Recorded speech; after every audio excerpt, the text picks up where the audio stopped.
صافي لونسي المارشي. الا كيتسحاب لك باللي الزنبه في القرارات هي اللي غادي تعتقل البيزنس ديالك، ملي كيكون الضغط بزاف فاسمح لي نصدمك، غير كتغرق البيزنس ديالك. فاش كيتجمعوا المشاكل كيكثروا الاجتماعات، كيكثر الصداع وكيكثر لي زابيل والتليفونات. فهنا اشنو كيديروا اغلبيه الناس؟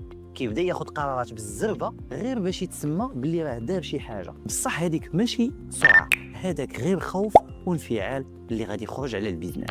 فالقائد الحقيقي ماشي هو اللي كيطير باش يطفي العافيه، وانما هو اللي كيشوف القرار اللي مناسب واللي غادي يخدم الاستراتيجيه ديال الشركه. فالاداره اللي غادا غير بردات الفعل فبحال واحد اللي كيسوق في الضبابه، يعني كاين الضبابه وكيزيد في السرعه.